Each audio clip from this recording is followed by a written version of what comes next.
કે બાપ વગરની દીકરીઓને લગ્ન કરાવવાના બધાને બહુ જ હોય.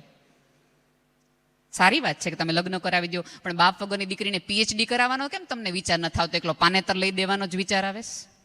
કરાવડાવો ને ગામના 5 ભેગા થઈને કે આને આપણે પીએચડી કરાવીશું ત્યાં સુધી ભણાવવાની જવાબદારી મારી. અને હમણાં ઓલું કંઈથી વાત થઈ ને કે બેટી બચાવો, બેટી બચાવો, બેટી બચાવો. સારી વાત છે, બેટી બચાવો, બેટી પઢાવો, પણ હવે થોડાક ભૈલાઓને આગળ વધારો, એને પણ થોડુંક સાચવો. કારણ કે સાહેબ પણ ઘણી બધી જગ્યાએ ફંક્શન્સમાં જતા હશો, તમે 1 થી 10 ઇનામોની યાદી હોય ને તો 7 મહિલાઓ હોય ને 3 ભૈલાઓ હોય. મહિલાઓ સરસ ભણવા માંડી, દીકરીઓ સરસ ભણવા માંડી, પછી એ પ્રમાણેના ભણતર પ્રમાણેના મૂર્તિયાઓ ન મળે. હું તો અનેક વાર કહી ચૂકી છું કે 5000 વર્ષથી કન્યા કેળવણી, કન્યા કેળવણી, કન્યા કેળવણી. હવે કુમારોને થોડાક કેળવો, કન્યાવારે કેમ રહેવાય? જો દીકરી ભણેલ ગણેલ હોય તો કુમારોને થોડીક ટ્રેન કરો.